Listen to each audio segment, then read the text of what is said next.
What's up, y'all? It's Caleb FJ. Today the FJ Cruiser is getting a differential drop kit. I'll show you guys how to do it. So the first thing what you want is to get your differential drop kit, a 19 wrench, and a 22 millimeter socket. First nut is the 22 millimeter. Second one would be on top, it is the 19, and you'll unbolt this and the other side as well. So once you have the bolt out, you want to install your spacer.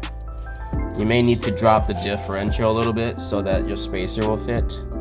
Grab your extended screw and just fit it in, and then bolt on. Then you're done.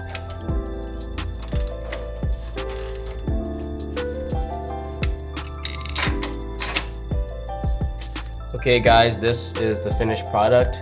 It should look something like this. The differential should sit much lower than it was before, and it should fix your CV boots from tearing up due to the high angle.